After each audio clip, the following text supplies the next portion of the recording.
आपका स्वागत है एक ऐसी यात्रा में जहां हम आपकी अपनी शरीर की खोज करने वाले हैं। उस शरीर को समझने की कोशिश करेंगे जो हर दिन हजारों जटिल कार्य करता है। लेकिन क्या आपने कभी सोचा है कि जब आप सीढ़ियां चढ़ते हैं तो आपके पैरों में कौन सी शक्ति काम करती है? जब आप खड़े होते हैं तो आपका शरीर किन अद्भुत तरीकों से संतुलन बनाए रखता है? ये किताब बीडी चौरसिया की ह्यूमन एनाटॉमी ये एक किताब नहीं है, ये आपके शरीर के साथ एक गहरा रिश्ता बनाने का एक अवसर है। क्योंकि जब आप अपनी शरीर को समझते हैं तो आप अपने आप को भी समझने लगते हैं। आप जानते हैं कि हर मांसपेशी, हर हड्डी, हर रक्त वाहिनी का एक उद्देश्य है। हर चीज बिल्कुल सही तरीके से काम कर रही है। और ये है वो किताब जिसे भारत के हजारों डॉक्टर, लाखों मेडिकल स्टूडेंट्स ने अपने जीवन का हिस्सा बनाया है। क्योंकि बीडी चौरसिया की ये विरासत, ये सिर्फ ज्ञान नहीं है, ये एक कला है, जीवन की कला, शरीर की कला। तो आइए हम इस अद्भुत यात्रा में प्रवेश करते हैं जहां हर अंग आपको कुछ नया सिखाएगा, जहां हर अध्याय आपके मन को खोलेगा और जहां आप पाएंगे सबसे सुंदर रहस्य, अपनी स्वयं की शरीर का रहस्य। आइए शुरुआत करते हैं। Part 1, the lower limb. अब हम बात करते हैं उस अंग के बारे में जो आपको चलने देता है, दौड़ने देता है, कूदने देता है। हाँ, हम बात कर रहे हैं निचले अंग के बारे में, आपके पैर, आपकी जांघें, आपके घुटने। लेकिन क्या आप जानते हैं कि ये सब कैसे बना? आपकी माता के गर्भ में जब आप एक छोटे से भ्रूण थे, तब एक अद्भुत प्रक्रिया शुरू हुई। ये प्रक्रिया कहलाती है लिम्ब डेवलपमेंट, अंगों का विकास। गर्भ के 5वें से 6ठे सप्ताह में आपकी माता के गर्भ में एक छोटी सी कली निकलने लगी। ये कली धीरे धीरे बढ़ने लगी, लंबी होने लगी और फिर देखते ही देखते उसमें से उंगलियां आने लगीं। ये विकास इतना सुंदर है, इतना व्यवस्थित है कि वैज्ञानिक आज भी इसके बारे में सोचकर आश्चर्य में पड़ जाते हैं। क्योंकि ये सब कुछ तो जीन्स द्वारा नियंत्रित हो रहा है। कुछ विशेष प्रोटीन्स, कुछ खास रसायन, वो सब कुछ काम कर रहे हैं। और अब इस गहरे ज्ञान को ही हमारी किताब आपको सिखाएगी। क्योंकि कॉम्पिटेंसी बेस्ड करिकुलम के अनुसार एक डॉक्टर को न केवल ये जानना चाहिए कि अंग क्या है, बल्कि ये भी जानना चाहिए कि वो कैसे बने। निचला अंग मुख्य रूप से 5 भागों में बटा है। पहला आपकी जांघ, दूसरा आपका घुटना और उसके आसपास की संरचनाएं, तीसरा आपकी पिंडली, चौथा आपका टखना और 5वां आपका पैर। हर एक का अपना महत्व है, हर एक की अपनी गाथा है। और जब हम इन सबको एक साथ देखते हैं तो हमें समझ आता है कि कैसे आपके शरीर का पूरा वजन आपके दोनों पैरों पर स्थिर रहता है। कैसे आप सीधे खड़े हो सकते हैं, कैसे आप चल सकते हैं बिना गिरे, बिना डगमगाए। ये है एक अद्भुत संतुलन, ये है शरीर की एक अद्भुत कारीगरी। Chapter 2, the bones of lower limb. अब जब हम निचले अंग की बात करते हैं तो सबसे पहले हमें उसके ढांचे को समझना चाहिए। और वो ढांचा क्या है? हड्डियां, सफेद, कठोर, मजबूत हड्डियां। आपके निचले अंग में कई हड्डियां हैं और हर हड्डी का एक नाम है, हर हड्डी का एक आकार है, हर हड्डी का अपना महत्व है। आइए शुरुआत करते हैं सबसे ऊपर से। आपकी कमर के ठीक नीचे आपकी जांघ की हड्डी शुरू होती है। इसे कहते हैं फीमर, जांघ की हड्डी। ये शरीर की सबसे लंबी हड्डी है, सबसे मजबूत हड्डी है। ये फीमर ऊपर से आपकी कूल्हे की हड्डी से जुड़ी होती है और नीचे से आपके घुटने तक जाती है। अगर आप अपनी जांघ को छुएं तो आप महसूस कर सकते हैं इसी हड्डी को। फिर आता है आपका घुटना। घुटने में मुख्य रूप से 3 हड्डियां होती हैं। आपकी पिंडली की हड्डी, जिसे कहते हैं टिबिया, आपकी बाहरी पिंडली की हड्डी फिब्युला और सबसे आगे की ओर एक गोल मटोल हड्डी पटेला, आपका घुटना। ये पटेला, आपका घुटना, ये बहुत ही खास है क्योंकि ये न केवल एक हड्डी है बल्कि ये आपकी जांघ की मांसपेशियों को अधिक शक्तिशाली बना देता है। ये एक लेवर का काम करता है, इसीलिए आप कूद सकते हैं, इसीलिए आप सीढ़ियां चढ़ सकते हैं। और फिर जब हम नीचे की ओर आते हैं तो हमें मिलती हैं आपकी पिंडली की हड्डियां। आपके पैर के तले में कई छोटी छोटी हड्डियां होती हैं। ये हड्डियां इतनी सजीव हैं, इतनी जटिल हैं कि एक शरीर रचना विशेषज्ञ को भी कई घंटे लगते हैं इन सब को समझने में। हर हड्डी का एक नाम है। टैलस, टखने की हड्डी, कैल्केनियस, एड़ी की हड्डी। ये हड्डियां इतनी मजबूत होती हैं कि वो आपके पूरे शरीर का वजन सहन कर सकती हैं। लेकिन ये मत सोचिए कि हड्डियां सिर्फ मरी हुई चीजें हैं। नहीं, हड्डियां जीवंत होती हैं। उनमें रक्त परिसंचरण होता है, नई हड्डियां बनती हैं, पुरानी हड्डियां बदलती हैं। ये एक सजीव, गतिशील प्रक्रिया है। और जब कोई हड्डी टूटती है तो आपका शरीर नई हड्डी बनाने का काम शुरू कर देता है। ये प्रक्रिया कहलाती है ऑसिफिकेशन। और ये प्रक्रिया, ये तो चमत्कार है, शरीर का अपना चमत्कार। Chapter 3, the front of thigh. अब जब हमने हड्डियों को समझ लिया तो चलिए अब देखते हैं उन हड्डियों के चारों ओर क्या है। मांसपेशियां, नसें, रक्तवाहिनियां। आपकी जांघ के आगे के भाग में सबसे पहले आता है त्वचा। ये त्वचा इतनी संवेदनशील होती है कि यदि कोई हल्का सा भी स्पर्श करे तो आप तुरंत महसूस कर लेते हैं। ये संवेदनशीलता इसलिए है क्योंकि आपकी त्वचा में तंत्रिकाएं होती हैं। त्वचा के नीचे आता है आपकी सुपरफिशियल फैशिया, एक महीन परत जो त्वचा को मांसपेशियों से जोड़ती है। इसी परत में वो प्रसिद्ध नस चलती है जिसे कहते हैं सैफिनस वेन। ये नस इतनी महत्वपूर्ण है कि इसे अक्सर हार्ट सर्जरी में यूज किया जाता है। और फिर गहरी परत में आता है आपका डीप फैशिया, फैशिया लाटा। ये एक मजबूत परत है, इसे कहते हैं इलियोटिबियल ट्रैक्ट। ये पूरी जांघ को एक मजबूत बेल्ट की तरह कसे रखता है। अब सबसे महत्वपूर्ण भाग, मांसपेशियां। आपकी जांघ के आगे के भाग में एक ऐसी मांसपेशी है जिसका नाम सुनते ही हर कोई जान जाता है, क्वाड्रिसेप्स, 4 सिर वाली मांसपेशी। 4 मांसपेशियां जो एक साथ काम करती हैं। ये 4 मांसपेशियां हैं रेक्टस फेमोरिस, वेस्टिस मीडियालिस, वेस्टिस लैटरालिस और वेस्टिस इंटरमीडियस। और जब ये चारों एक साथ काम करती हैं तो आपका घुटना सीधा हो जाता है, आप खड़े हो जाते हैं, आप चल सकते हैं, आप दौड़ सकते हैं। लेकिन ये केवल शक्ति ही नहीं है, ये एक पूरा तंत्र है। जब आप कोई भी गति करते हैं तो ये मांसपेशियां न केवल एक ओर सिकुड़ती हैं बल्कि दूसरी ओर की मांसपेशियां आराम करती हैं। ये संतुलन, ये तो एक चमत्कार है। और फिर इन सब मांसपेशियों को रक्त कहां से मिलता है? एक बहुत बड़ी धमनी से, जिसे कहते हैं फीमरल आर्टरी। ये धमनी आपकी जांघ के आगे के भाग में चलती है। और जब आप अपनी जांघ की आंतरिक सतह पर उंगली रखते हैं और महसूस करते हैं धड़कन, वो यही धमनी है। इसी क्षेत्र में एक बहुत महत्वपूर्ण क्षेत्र है जिसे कहते हैं फेमोरल ट्रायंगल। ये एक त्रिभुज है जिसके भीतर आपका पूरा निचला अंग को रक्त सरबराह करने वाली मुख्य धमनी, नस और नसें होती हैं। ये क्षेत्र चिकित्सकों के लिए बहुत महत्वपूर्ण है। और फिर जब रक्त प्रवाहित होता है तो उसमें ऑक्सीजन होती है, पोषक तत्व होते हैं। ये पोषक तत्व आपकी मांसपेशियों तक पहुंचते हैं और वो मांसपेशियों को ऊर्जा देते हैं ताकि वो काम कर सकें। ये एक बहुत ही सुंदर, एक बहुत ही व्यवस्थित प्रणाली है।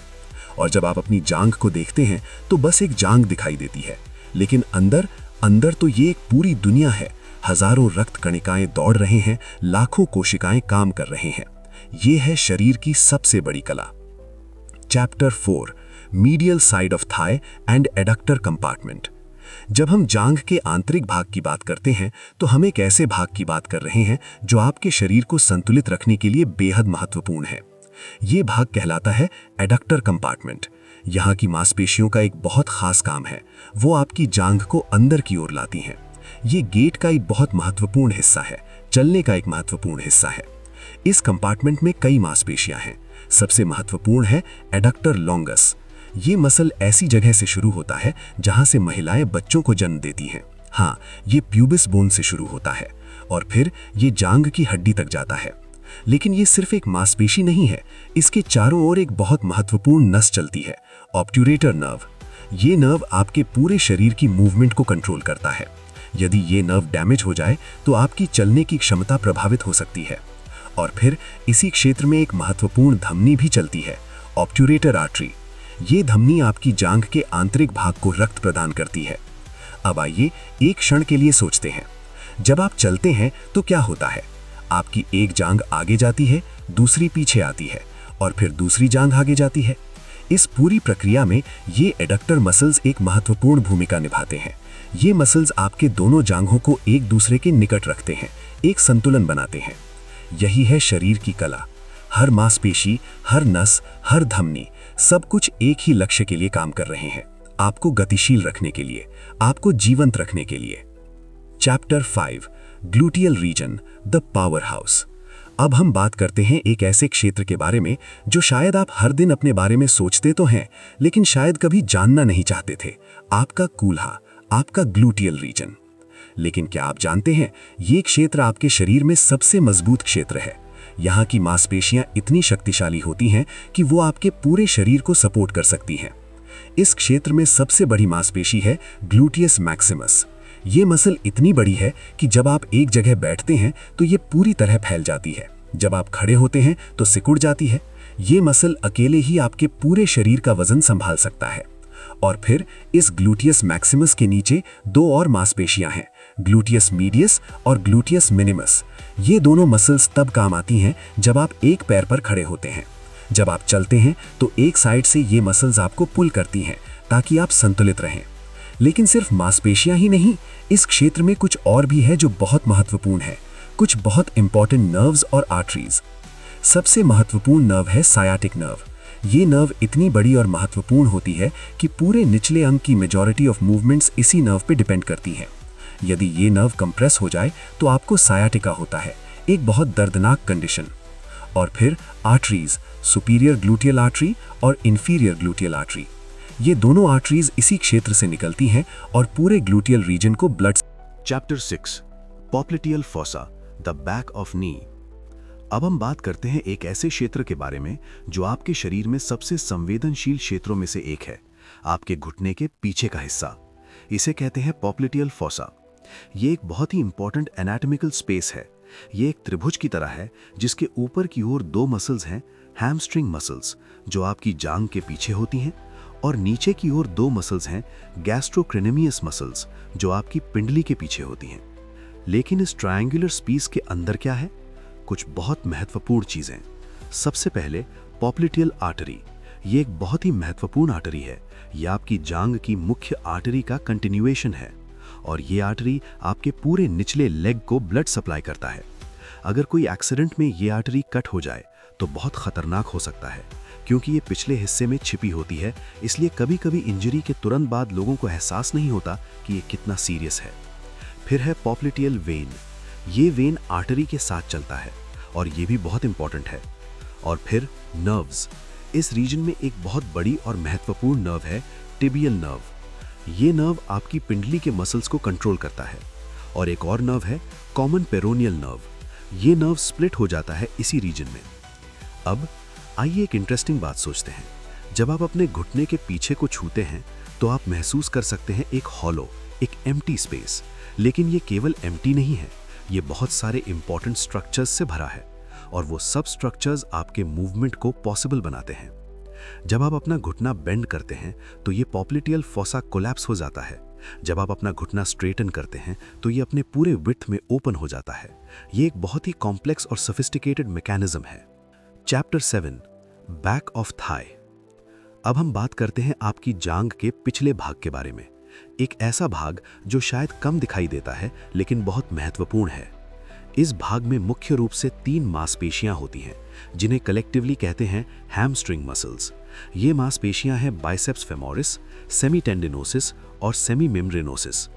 ये हैमस्ट्रिंग मसल्स एक बहुत खास काम करती हैं। वो आपकी जांग को बेंड करती हैं, वो आपके घुटने को बेंड करती हैं। जब आप दौड़ते हैं तो आपकी हैमस्ट्रिंग मसल्स काम कर रही होती हैं।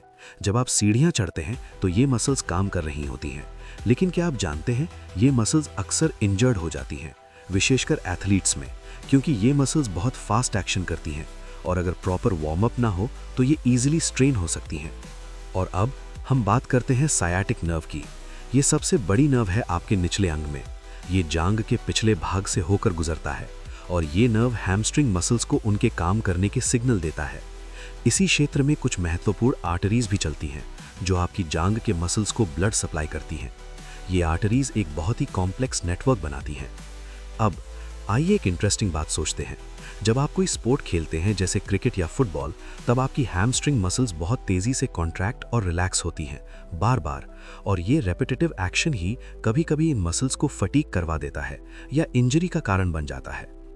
इसीलिए सभी एथलीट्स को प्रॉपर स्ट्रेचिंग एक्सरसाइजेस करनी चाहिए, क्योंकि फ्लेक्सिबिलिटी ये भी उतना ही महत्वपूर्ण है जितना कि स्ट्रेंथ।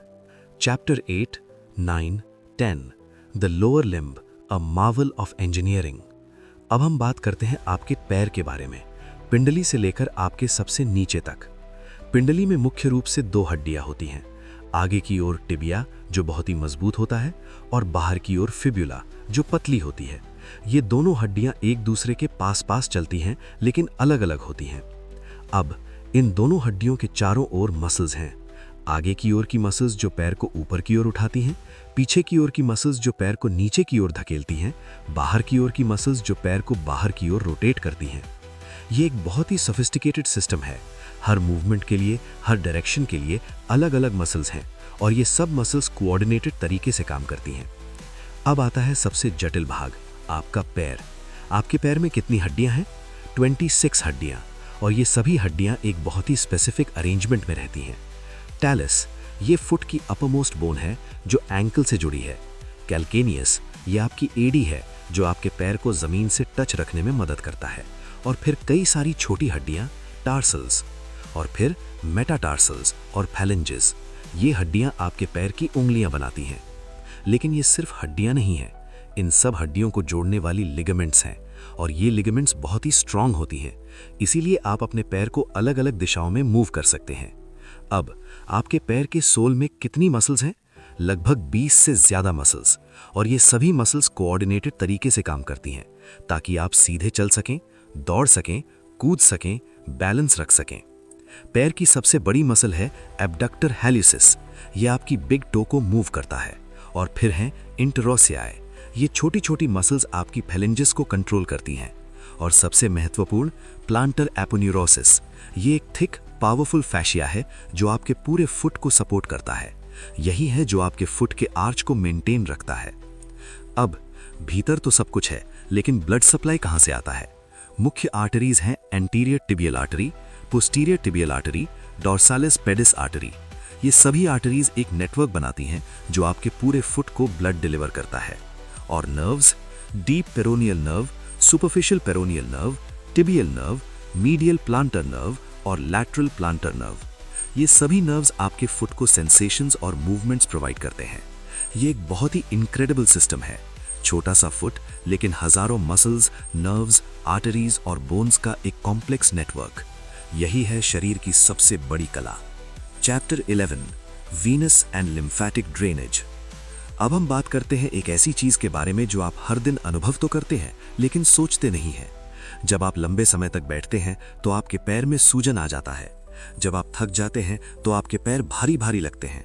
ये सब क्यों होता है? क्योंकि आपकी रक्त वाहिनियों और लिम्फेटिक वेसल्स को एक बहुत ही कॉम्प्लेक्स काम करना पड़ता है। उन्हें आपके पूरे लोअर लिम्ब से रक्त को वापस आपके हार्ट तक लाना पड़ता है और लिम्फिक फ्लूइड को वापस लसिका नोड्स तक। अब आपके निचले अंग से रक्त को हार्ट तक कैसे पहुंचाया जाता है? एक बहुत ही इंटरेस्टिंग तरीके से। जब आर्टरीज ब्लड को डाउन की ओर डिलीवर करती हैं तो वापसी के लिए वेन्स का काम शुरू होता है। और यहाँ एक प्रॉब्लम है, ये वेन्स ऊपर की ओर ब्लड को पुश करते हैं, लेकिन ग्रेविटी उसे नीचे की ओर खींच रहा है। तो शरीर ने एक बहुत ही क्लेवर सोल्यूशन निकाला है। वेन्स में छोटी वैल्व्स होती हैं। जब ब्लड ऊपर की ओर जा रहा हो तो ये वैल्व्स खुल जाती हैं, और जब ब्लड नीचे की ओर आने की कोशिश करें तो ये वैल्व्स बंद हो जाती हैं। ये एक वन वे डोर की तरह काम करता है। और फिर जब आप अपनी मसल्स को कॉन्ट्रैक्ट करते हैं तो ये मसल्स एडजेसेंट वेन्स को स्क्वीज करते हैं, और ये स्क्वीजिंग ही ब्लड को ऊपर की ओर पुश करता है। इसीलिए जब आप एक्सरसाइज करते हैं तो आपके लेग्स में स्वेलिंग नहीं आता, क्योंकि मसल्स का कॉन्ट्रैक्शन ही ब्लड को सर्कुलेट रखता है। बहुत इंपॉर्टेंट वेन्स हैं ग्रेट सफेनस वेन और स्मॉल सफेनस वेन। ये दोनों वेन्स सुपरफिशियल होती हैं, यानी स्किन के पास होती हैं। इसीलिए कभी कभी आप इन्हें देख सकते हैं, खासकर जब गर्मियां हो। और फिर डीपर में होती हैं डीप वेन्स, जो पिंडली के मसल्स के अंदर होती हैं। ये डीप वेन्स बहुत महत्वपूर्ण होती हैं, क्योंकि ब्लड का मेजॉरिटी इसी पाथवे से रिटर्न होता है। अब अगर कोई इन डीप वेन्स में क्लॉट बन जाए तो एक बहुत सीरियस कंडीशन हो सकता है। इसे कहते हैं डीप वेन थ्रोम्बोसिस या डीवीटी। ये एक बहुत ही डेंजरस कंडीशन है। और फिर लिम्फेटिक सिस्टम, ये एक बहुत ही सेपरेट सिस्टम है। अगर आप सोचते हैं कि लिम्फ केवल फ्लूइड है तो आप गलत हैं। लिम्फ में इंपॉर्टेंट इम्यून सेल्स होती हैं, और ये सेल्स आपके बॉडी को इन्फेक्शन से प्रोटेक्ट करते हैं। और लिम्फ को कहाँ फिल्टर किया जाता है? लिम्फ नोड्स में। और आपके निचले अंग में मुख्य लिम्फ नोड्स कहाँ हैं? इंग्विनल रीजन में। अगर आप कभी इन्फेक्शन गेट करते हैं तो इसी रीजन में लिम्फ नोड्स स्वेल हो जाते हैं, आप महसूस कर सकते हैं। ये एक बहुत ही सोफिस्टिकेटेड ड्रेनेज सिस्टम है, और जब ये सिस्टम ठीक से काम करता है तो आप हेल्दी रहते हैं। लेकिन जब कोई इशू आता है तो प्रॉब्लम्स शुरू हो जाते हैं। Chapter 12, the joints of lower limb. अब हम बात करते हैं एक ऐसी चीज के बारे में जो आपके शरीर को फ्लेक्सिबल बनाती है, जॉइंट्स की, संधियों की। 3 मुख्य जॉइंट्स हैं आपके निचले अंग में, हिप जॉइंट, नी जॉइंट और एंकल जॉइंट। हर एक की अपनी विशेषता है, हर एक की अपनी इंपॉर्टेंस है। हिप जॉइंट आपकी जांघ की संधि, ये एक बहुत ही स्टेबल जॉइंट है। ये एक बॉल एंड सॉकेट जॉइंट है, यानी एक गोल हेड जो आपकी फीमर की टॉप है और एक सॉकेट जो आपकी पेल्विस का एक पार्ट है, एसिटाब्युलम नाम की। ये जॉइंट इतना स्टेबल है कि आप इसे आसानी से डिसलोकेट नहीं कर सकते, लेकिन इसकी स्टेबिलिटी का एक प्राइस है। फ्लेक्सिबिलिटी कम है, आप अपने हिप को उतना ज्यादा मूव नहीं कर सकते जितना आप अपने शोल्डर को कर सकते हैं, लेकिन ये जॉइंट बहुत मजबूत लिगामेंट से सराउंडेड है, इसीलिए आप अपने कंप्लीट वेट को इसी हिप जॉइंट पर सपोर्ट कर सकते हैं। नी जॉइंट आपके घुटने की संधि, ये एक हिंज जॉइंट है, बिल्कुल एक डोर हिंज की तरह, लेकिन एक बहुत ही कॉम्प्लेक्स हिंज जो सिर्फ साइड टू साइड मूवमेंट ही नहीं करता बल्कि कुछ रोटेशन भी कर सकता है। इस जॉइंट में बहुत कुछ है। सबसे पहले ligaments, 4 major ligaments, anterior cruciate ligament, posterior cruciate ligament, medial collateral ligament और लैटरल कोलैटरल लिगामेंट। अब इन लिगामेंट्स का क्या काम है? ये लिगामेंट्स ही नी को स्टेबिलिटी प्रदान करते हैं। अगर कोई भी एक लिगामेंट रप्चर हो जाए तो आपका नी अनस्टेबल हो जाता है और आप सही तरीके से वॉक नहीं कर सकते। और फिर मेनिस्काई, 2 थिक कार्टिलेजिनस डिस्क्स जो शॉक एब्जॉर्प्शन का काम करते हैं। जब आप जंप करते हैं तो ये मेनिस्काई ही इंपैक्ट को एब्जॉर्ब करते हैं। एंकल जॉइंट आपके टखने की संधि, ये एक और हिंज जॉइंट है, लेकिन इस जॉइंट की एक बहुत ही खास बात है, ये जॉइंट चारों ओर से बहुत सारी लिगामेंट से प्रोटेक्टेड है। इसीलिए अगर आप गलती से अपने एंकल को ट्विस्ट कर दें तो भी ये आसानी से डिसलोकेट नहीं होता। लेकिन एंकल इंजरीज बहुत कॉमन है। क्यों?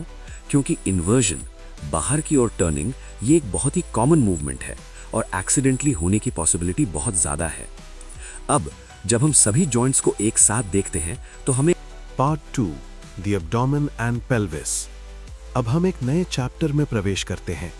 लोअर लिम्ब तो आपको मोबिलिटी देता है, लेकिन अब हम उस हिस्से की बात करने वाले हैं जो आपके वाइटल ऑर्गन्स को कंटेन करता है, जो आपके जीवन का एक्चुअल सेंटर है, एब्डोमेन और पेल्विस। अब तक हम मूवमेंट की बात कर रहे थे, अब हम सर्वाइवल की बात करेंगे, क्योंकि आपका पेट ही है जो आपको न्यूट्रिशन देता है, जो आपकी वेस्ट को एलिमिनेट करता है, जो आपको रिप्रोडक्शन में हेल्प करता है। तो आइए एक नया जर्नी शुरू करते हैं, एक जर्नी जो आपको आपके खुद की गहराइयों में ले जाएगी। Chapter 15, introduction and osteology of abdomen. अब हम बात करते हैं एक बहुत ही महत्वपूर्ण रीजन के बारे में, पेट, एब्डोमेन। पेट एक बहुत ही लार्ज कैविटी है और इसके भीतर कई वाइटल ऑर्गन्स हैं, liver, pancreas, spleen, kidneys, intestines और कई और ऑर्गन्स। लेकिन ये सब कुछ कैसे सपोर्ट होता है? कैसे ये ऑर्गन्स अपनी जगह पर रहते हैं? इसीलिए हमें सबसे पहले पेट की ऑस्टियोलॉजी को समझना चाहिए। पेट की बैकबोन है लंबार वर्टिब्रे। आपके स्पाइन के लोअर पार्ट में ये लंबार वर्टिब्रे बहुत ही स्ट्रांग होते हैं क्योंकि पूरे ट्रंक का वेट इन्हीं पर सपोर्ट होता है। और फिर है सेक्रम, ये एक लार्ज बोन है जो पेल्विस के टॉप पार्ट में होता है और इसके नीचे कॉक्सिक्स, ये आपकी टेल बोन है। और पेट का फ्रंट पार्ट कहाँ से बंद होता है? मसल से, एंटीरियर एब्डोमिनल वॉल से। और पीछे का पार्ट पोस्टीरियर एब्डोमिनल वॉल से, जिसमें मसल्स, फेशिया और अदर स्ट्रक्चर्स होते हैं। अब पेल्विस, ये एक रिंग लाइक स्ट्रक्चर है और इसमें बहुत सारी बोन्स होती हैं। इलियम, इस्चियम, प्यूबिस, ये सब आपके हिप बोन का पार्ट बनाते हैं। और ये पेल्विस क्यों महत्वपूर्ण है? क्योंकि ये अंदर के ऑर्गन्स को सपोर्ट करता है, ये चाइल्ड बर्थ के लिए एक पैसेज प्रोवाइड करता है, ये लोअर लिम्ब के बोन्स को अटैच करता है। तो जब हम एब्डोमेन और पेल्विस को समझना चाहते हैं तो सबसे पहले हमें इसके स्केलेटल फ्रेमवर्क को समझना होता है। Chapter 16, the anterior abdominal wall. अब हम बात करते हैं एंटीरियर एब्डोमिनल वॉल के बारे में, जो वॉल आप अपने सामने से देख सकते हैं, जिसे आप अपने हाथों से टच कर सकते हैं। ये वॉल सिर्फ स्किन नहीं है, नहीं, ये एक बहुत ही कॉम्प्लेक्स स्ट्रक्चर है। सबसे ऊपर स्किन, फिर सुपरफिशियल फेशिया, फिर एक बहुत ही महत्वपूर्ण मसल एक्सटर्नल ओब्लिक। ये मसल आपके सामने की ओर से स्टार्ट होता है और इसके फाइबर्स एक डायगोनल डायरेक्शन में जाते हैं। इसके नीचे इंटरनल ओब्लिक, जिसके फाइबर्स ऑपोजिट डायरेक्शन में जाते हैं। इसके नीचे ट्रांसवर्सस एब्डोमिनिस, जिसके फाइबर्स हॉरिजॉन्टल डायरेक्शन में जाते हैं। और फिर रेक्टस एब्डोमिनिस, ये बहुत ही फेमस मसल है क्योंकि जब लोग सिक्स पैक एब्स की बात करते हैं तो वो इसी मसल के बारे में बात कर रहे होते हैं। ये मसल वर्टिकल डायरेक्शन में जाता है और इसमें हॉरिजॉन्टल लाइंस होती हैं जिन्हें कहते हैं टेंडनस इंटरसेक्शंस। लेकिन ये मसल सिर्फ एस्थेटिक्स के लिए नहीं है। नहीं, ये मसल्स बहुत महत्वपूर्ण काम करते हैं। वो एब्डोमिनल प्रेशर को मेंटेन करते हैं, वो एब्डोमिनल ऑर्गन्स को सपोर्ट करते हैं, वो ट्रंक को बेंड और ट्विस्ट करने में हेल्प करते हैं। अब एक बहुत ही महत्वपूर्ण स्ट्रक्चर, इंग्वाइनल कनाल। ये कनाल एक बहुत ही नैरो पैसेज है और इसमें से स्पर्मेटिक कॉर्ड मेल्स में या राउंड लिगामेंट फीमेल्स में पास करता है। और ये इंग्वाइनल कनाल क्यों महत्वपूर्ण है? क्योंकि अगर मसल वीक हो जाएं तो हर्निया बन सकता है, और हर्निया एक बहुत ही कॉमन प्रॉब्लम है, खासकर उन लोगों में जो हेवी लिफ्टिंग करते हैं। अब डीप स्ट्रक्चर्स। जब आप एंटीरियर एब्डोमिनल वॉल के लेयर्स को हटा दें तो आपको मिल जाते हैं पेरिटोनियम नाम की एक थिन मेम्ब्रेन। ये मेम्ब्रेन ही एब्डोमिनल कैविटी को लाइन करता है और इसी पेरिटोनियम के नीचे सभी vital organs, liver, pancreas, spleen, kidneys, intestines और फिर पीछे की ओर पोस्टीरियर एब्डोमिनल वॉल। तो एंटीरियर एब्डोमिनल वॉल न केवल एक प्रोटेक्टिव लेयर है, बल्कि ये एक बहुत ही एक्टिव और इंपॉर्टेंट स्ट्रक्चर है जो एब्डोमिनल मैकेनिक्स को कंट्रोल करता है। Chapters 17 to 18, genital organs and abdominal peritoneum. अब हम बात करते हैं कुछ ऐसे ऑर्गन्स के बारे में जो हर किसी के लिए महत्वपूर्ण है, आपके एक्सटर्नल जेनिटल ऑर्गन्स और आपके पेट की internal structure. Male external genital organs, penis. ये एक बहुत ही कॉम्प्लेक्स स्ट्रक्चर है, बस स्किन नहीं। अंदर 3 कॉलम्स होती हैं, 2 कॉर्पोरा कैवर्नोसा और एक कॉर्पस स्पॉन्जियोसम। और कॉर्पस स्पॉन्जियोसम के अंदर से यूरेथ्रा पास करता है। जब कोई अराउजल होता है तो इन कॉलम्स में ब्लड भर जाता है और पेनिस हार्ड हो जाता है। ये एक ऑटोमेटिक रिस्पॉन्स है जो नर्व्स और आर्टरीज द्वारा कंट्रोल होता है। और फिर है स्क्रोटम। ये एक पाउच है जो आपके टेस्टिस को कंटेन करता है, टेम्परेचर को रेगुलेट करता है, क्योंकि स्पर्म प्रोडक्शन के लिए प्रॉपर टेम्परेचर बहुत महत्वपूर्ण है। टेस्टिस, ये दोनों अंग बहुत ही महत्वपूर्ण है। यहीं से होता है स्पर्म प्रोडक्शन, यहीं से होता है टेस्टोस्टेरॉन का सेक्रीशन। ये हार्मोन ही आपको मेल कैरेक्टरिस्टिक्स देता है। अब पेरिटोनियम। अब पेरिटोनियम के बारे में बात करते हैं। ये एक थिन मेम्ब्रेन है, लेकिन ये मेम्ब्रेन बहुत ही जटिल है। पेरिटोनियम 2 पार्ट्स में होता है, पराइटिव पेरिटोनियम जो एब्डोमिनल वॉल को लाइन करता है और विसरल पेरिटोनियम जो ऑर्गन्स को लाइन करता है। अब इन दोनों पेरिटोनियम के बीच एक स्पेस होता है जिसे कहते हैं पेरिटोनियल कैविटी, और इस कैविटी में एक थिन फ्लूइड होता है जो ऑर्गन्स को स्लाइड करने में मदद करता है। लेकिन यहाँ एक बहुत ही इंपॉर्टेंट कॉन्सेप्ट है। पेरिटोनियम कहीं कहीं से तो ऑर्गन्स को कवर करता है और कहीं कहीं से नहीं। जो फोल्ड बनता है उसे कहते हैं मेसेंट्री, और यही मेसेंट्री ही है ऑर्गन्स को ब्लड सप्लाई करता है। उदाहरण के लिए स्मॉल इंटेस्टाइन को कवर करने वाली पेरिटोनियम का फोल्ड कहलाता है मेसेंट्री, और इसी मेसेंट्री के थ्रू ही सुपीरियर मेसेंट्रिक आर्टरी होकर जाता है। अब पेरिटोनियम की एक और इंपॉर्टेंट फीचर, ये बहुत ही सेंसिटिव होता है। अगर कोई इन्फेक्शन हो तो पेरिटोनियम इन्फ्लेम हो जाता है, और ये एक बहुत ही सीरियस कंडीशन है। इसे कहते हैं peritonitis. Chapters 19-20, the gut, your internal power house. अब हम बात करते हैं आपके डाइजेस्टिव सिस्टम के बारे में, जो सिस्टम आपके फूड को एनर्जी में कन्वर्ट करता है। ओसोफेगस। सबसे ओसोफेगस, ओसोफेगस ये एक ट्यूब है जो आपके थ्रोट से होकर स्टमक तक जाता है, लगभग 25 सेंटीमीटर लंबा। अब ओसोफेगस का काम बहुत ही सिंपल दिखता है, बस फूड को पुश करना। लेकिन ये पुश कैसे होता है? मस्कुलर कॉन्ट्रैक्शंस द्वारा। इसे कहते हैं पेरिस्टाल्सिस। जब आप कुछ निगलते हैं तो वॉलंटरीली आप एक स्वॉलोइंग रिफ्लेक्स ट्रिगर करते हो, और फिर इनवॉलंटरीली ओसोफेगस की मसल्स काम करने लगते हैं। वो फूड को कंप्रेस करते हैं और पुश करते हैं। स्टमक। अब आता है स्टमक। ये एक जे शेप्ड ऑर्गन है जो आपके लेफ्ट साइड पर होता है। स्टमक का काम है फूड को मांसपेशियों के कॉन्ट्रैक्शन के थ्रू मिक्स करना और एसिड के साथ डाइजेस्ट करना। लेकिन जानिए, स्टमक में कितना स्ट्रॉन्ग एसिड होता है, कितना स्ट्रॉन्ग कि वो आपकी प्रोटीन को डिसॉल्व कर सकता है। लेकिन स्टमक खुद को डिसॉल्व नहीं होता। क्यों? क्योंकि स्टमक की लाइनिंग के सामने एक प्रोटेक्टिव म्यूकस लेयर होता है। अब अगर ये म्यूकस लेयर किसी कारण से डैमेज हो जाए तो क्या होगा? स्टमक की एसिड डायरेक्टली स्टमक की वॉल को अटैक करेगा और आपको अल्सर हो जाएगा। तो स्टमक न केवल फूड को डाइजेस्ट करता है बल्कि ये अपने आप को प्रोटेक्ट भी करता है। ये एक सेल्फ रेगुलेटिंग सिस्टम है। अब स्मॉल इंटेस्टाइन, जिसे कहते हैं ड्यूडेनम, जेजुनम और इलियम। ये इंटेस्टाइन छोटी हो सकती है नाम से, लेकिन इसका लेंथ अगर आप मेजर करें तो लगभग 6 to 7 मीटर्स होगी। और इसका लेंथ मायने रखता है क्योंकि अब्जॉर्प्शन का ज्यादातर काम यहीं होता है। अब स्मॉल इंटेस्टाइन की अंदरूनी सरफेस को देखो तो आपको दिखेंगे लाखों टाइनी फिंगर लाइक प्रोजेक्शंस, जिन्हें कहते हैं विलाय। और इन विलाय के अंदर है माइक्रोविलाय। ये सब कुछ अब्जॉर्प्शन का सरफेस एरिया बढ़ाते हैं। असली में अगर आप स्मॉल इंटेस्टाइन की सभी विलाय और माइक्रोविलाय को फ्लैटन कर दो तो टोटल सरफेस एरिया होगा एक टेनिस कोर्ट के बराबर। ये आपके शरीर की एक बहुत ही क्लेवर डिजाइन है। लार्ज इंटेस्टाइन और फिर लार्ज इंटेस्टाइन, जिसे कहते हैं कोलॉन। यहां क्या होता है? वेस्ट का अब्जॉर्प्शन और बैक्टीरिया का फर्मेंटेशन। जी, आप सही सुन रहे हैं। आपके लार्ज इंटेस्टाइन में ट्रिलियन बैक्टीरिया होते हैं और ये बैक्टीरिया बहुत ही इंपॉर्टेंट काम करते हैं। वो विटामिन्स प्रोड्यूस करते हैं, वो डाइजेशन में हेल्प करते हैं। तो आपके गट आपका घर नहीं है सिर्फ, ये एक पूरी इकोसिस्टम है, ट्रिलियंस ऑफ बैक्टीरिया के साथ एक हार्मोनियस रिलेशनशिप में। Chapters 21 to 23 Blood Vessels, Bile System and Organs। अब हम बात करते हैं उन स्ट्रक्चर्स के बारे में जो पेट के ऑर्गन्स को ब्लड सप्लाई करते हैं और जो ऑर्गन्स न्यूट्रिएंट को प्रोसेस करते हैं।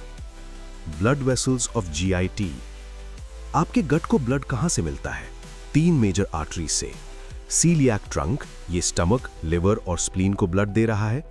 सुपीरियर मेसेंटेरिक आर्टरी, ये स्मॉल इंटेस्टाइन और कोलन के अपर पार्ट को ब्लड दे रहा है। इंफीरियर मेसेंटेरिक आर्टरी, ये कोलन के लोअर पार्ट को ब्लड दे रहा है।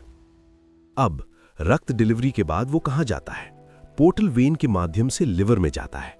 ये बहुत ही इंटरेस्टिंग अरेंजमेंट है क्योंकि नॉर्मल सर्कमस्टांसेस में ब्लड ऑर्गन से डायरेक्टली हार्ट की ओर जाता है, लेकिन यहां गट से आया हुआ ब्लड फर्स्ट लिवर में जाता है। क्यों? क्योंकि लिवर आपके बॉडी की केमिकल फैक्ट्री है। ये ब्लड को डिटॉक्सिफाई करता है, न्यूट्रिएंट्स को प्रोसेस करता है और फिर उसे हार्ट की ओर भेजता है। ये एक बहुत ही स्मार्ट डिजाइन है क्योंकि अगर सीधे पचा हुआ फूड का ब्लड नॉर्मल सर्कुलेशन में चला जाता तो शायद कुछ टॉक्सिन्स भी पास हो जाते। लिवर एक बहुत ही महत्वपूर्ण ऑर्गन है, शायद आपके शरीर का सबसे महत्वपूर्ण ऑर्गन हार्ट के बाद। लिवर क्या करता है? डिटॉक्सिफिकेशन, आपके ब्लड से हार्मफुल सब्सटेंसेस को रिमूव करता है। मेटाबॉलिज्म, कार्बोहाइड्रेट्स, प्रोटीन्स और फैट्स को प्रोसेस करता है। बाइल प्रोडक्शन, जो डाइजेशन में हेल्प करता है। ब्लड क्लॉटिंग फैक्टर्स का प्रोडक्शन, इम्यून फंक्शन। और लिवर इतना पावरफुल है कि आप आपके लिवर का 70% भी रिमूव कर दो, फिर भी ये रीजेनरेट हो जाता है बस कुछ सप्ताहों में। ये शरीर का एक इनक्रेडिबल गिफ्ट है। पैनक्रियास। अब आता है पैनक्रियास, जो 2 महत्वपूर्ण फंक्शंस करता है। एक्सोक्राइन फंक्शन, ये डाइजेस्टिव एंजाइम्स प्रोड्यूस करता है जो फूड को डाइजेस्ट करने में हेल्प करते हैं। एंडोक्राइन फंक्शन, ये हार्मोन्स प्रोड्यूस करता है, विशेषकर इंसुलिन, जो ब्लड ग्लूकोज को कंट्रोल करता है। लेकिन पैनक्रियास एक बहुत ही सेंसिटिव ऑर्गन है। अगर कोई इशू आए तो डायबिटीज या पैनक्रेटाइटिस जैसी सीरियस कंडीशंस हो सकती हैं। स्प्लीन। और फिर स्प्लीन, ये ऑर्गन बहुत ही इंटरेस्टिंग है। Spleen old red blood cells को फिल्टर करता है और रिमूव करता है। ये एक स्टोरेज भी है लिम्फोसाइट्स के लिए, जो इम्यून सिस्टम का एक महत्वपूर्ण पार्ट है। अब स्प्लीन अगर किसी कारण से रप्चर हो जाए तो इंटरनल ब्लीडिंग हो सकता है और जीवन के लिए खतरा हो सकता है। Chapters 24 to 26 kidney, urinary system and diaphragm. Kidneys. अब बात करते हैं किडनीज के बारे में। 2 बीन शेप्ड ऑर्गन्स जो आपकी बैक में होते हैं। किडनीज का काम क्या है? वेस्ट को फिल्टर करना, ब्लड को क्लीन रखना और यूरिन प्रोड्यूस करना। लेकिन ये सिर्फ वेस्ट रिमूवल नहीं है। किडनीज बहुत महत्वपूर्ण काम करते हैं। ब्लड प्रेशर को रेगुलेट करना, रेड ब्लड सेल प्रोडक्शन को कंट्रोल करना, इलेक्ट्रोलाइट बैलेंस को मेंटेन करना, विटामिन डी को एक्टिवेट करना। और किडनी की एक बहुत ही इंटरेस्टिंग स्ट्रक्चर है नेफ्रॉन। हर किडनी में लगभग 1 लाख नेफ्रॉन्स होते हैं और यही नेफ्रॉन्स ही फिल्ट्रेशन का काम करते हैं। फिल्ट्रेशन प्रोसेस क्या होता है? ब्लड किडनी में एंटर करता है, नेफ्रॉन के माध्यम से पास होता है और वेस्ट को फिल्टर कर दिया जाता है, जबकि यूजफुल सब्सटेंसेस को रीअब्सॉर्ब कर लिया जाता है। ये एक बहुत ही सिलेक्टिव प्रोसेस है जो ऑटोमेटिकली एडजस्ट होता है आपके बॉडी की ज़रूरतों के अनुसार। Urinary bladder. अब आता है ब्लैडर, जो एक स्टोरेज ऑर्गन है। ब्लैडर एक मस्कुलर बैग है जो यूरिन को स्टोर करता है। जब ब्लैडर फुल हो जाता है तो आपको एक सिग्नल मिलता है और आप यूरिनेट करते हो। लेकिन यहाँ एक इंटरेस्टिंग मैकेनिज्म है। जब ब्लैडर एम्प्टी होता है तो उसकी वॉल को कई फोल्ड्स होते हैं। जब फुल होता है तो फैल जाता है। ये एक बहुत ही फ्लेक्सिबल ऑर्गन है। डायाफ्राम। और फिर डायाफ्राम, ये एक डोम शेप्ड मसल है जो आपके एब्डोमेन को चेस्ट से सेपरेट करता है। डायाफ्राम का प्राइमरी फंक्शन है ब्रीदिंग। जब आप इनहेल करते हो तो डायाफ्राम कंट्रैक्ट करता है और एब्डोमेन को दबाता है, जिससे लंग्स एक्सपैंड हो सकते हैं। लेकिन यहाँ एक बहुत ही इंपॉर्टेंट बात, डायाफ्राम में एक बहुत बड़ा ओपनिंग होता है और उस ओपनिंग के थ्रू ईसोफेगस, एओर्टा और इंफीरियर वीना केवा पास करते हैं। अगर कोई रीजन से डायाफ्राम वीकन हो जाए तो हर्निया बन सकता है और एब्डोमिनल ऑर्गन्स डायाफ्राम के थ्रू चेस्ट में चले जा सकते हैं। Chapters 27 to 28, posterior abdominal wall, perineum and pelvic floor. Posterior abdominal wall. अब हम बात करते हैं उस वॉल के बारे में जो आप डायरेक्टली नहीं देख सकते। Posterior abdominal wall. यहाँ क्या होता है? मेजर आर्टरीज और वेन्स होते हैं, एओर्टा और इंफीरियर वीना केवा, जो सभी ऑर्गन्स को ब्लड सप्लाई करते हैं। यहाँ डीप मसल्स होती हैं जैसे सोआस मेजर, क्वाड्रेटस लंबोरम, जो कोर स्टेबिलिटी प्रोवाइड करते हैं, और फिर थोरैको लंबर फाशिया, जो पूरे पोस्टीरियर वॉल को एक कनेक्टेड स्ट्रक्चर बनाता है। पेरिनियम। अब आता है पेरिनियम। ये एक बहुत ही इंटरेस्टिंग और सेंसिटिव रीजन है। पेरिनियम एक डायमंड शेप्ड एरिया होता है जो पेल्विस के आउटलेट को क्लोज करता है। इस रीजन में क्या होता है? एक्सटर्नल जेनिटल ऑर्गन्स का सपोर्ट, एनल स्फिंक्टर का लोकेशन, इंपॉर्टेंट ब्लड वेसल्स और नर्व्स। पेरिनियम बहुत ही इंपॉर्टेंट है चाइल्ड बर्थ में, क्योंकि बेबी इसी पाथवे से बाहर आता है। Chapters 29 to 32, pelvic contents, the reproductive organs. Female reproductive system. अब हम बात करते हैं फीमेल रिप्रोडक्टिव सिस्टम के बारे में, जो शायद सबसे जटिल और सबसे महत्वपूर्ण सिस्टम है। ओवरीज, दो छोटे ऑर्गन्स जहां से एग्स प्रोड्यूस होते हैं और जहां से हार्मोन्स प्रोड्यूस होते हैं। यूटेरस, एक पियर शेप्ड ऑर्गन जो प्रेगनेंसी के दौरान बेहद बड़ा हो जाता है। फैलोपियन ट्यूब्स, दो थिन ट्यूब्स जो ओवरीज को यूटेरस से कनेक्ट करते हैं और यहीं पर स्पर्म एग को मीट करता है और फर्टिलाइजेशन होता है। वजाइना, एक मस्कुलर पैसेज जो यूटेरस को एक्सटर्नल जेनिटल से कनेक्ट करता है और यही पैसेज है जो बच्चे को बाहर निकालता है। Male reproductive organs. अब मेल सिस्टम। टेस्टीज, जहां स्पर्म प्रोड्यूस होता है। सेमाइनल वेसिकल्स, जो सेमाइनल फ्लूइड प्रोड्यूस करते हैं। प्रोस्टेट, जो एक ग्लैंड है जो सीमेन को प्रोड्यूस करता है। वास डेफरेंस, एक ट्यूब जो स्पर्म को टेस्टीज से यूरेथ्रा तक ट्रांसपोर्ट करता है। और अब जब हमने पूरी यात्रा की है, जब हमने अपने लोअर लिम्ब को समझा, अपने एब्डोमेन को समझा, अपने पेल्विस को समझा, तो क्या हमें एहसास होता है कि आपका शरीर ये सिर्फ एक फिजिकल स्ट्रक्चर नहीं है, ये एक मिरेकल है, एक मास्टरपीस।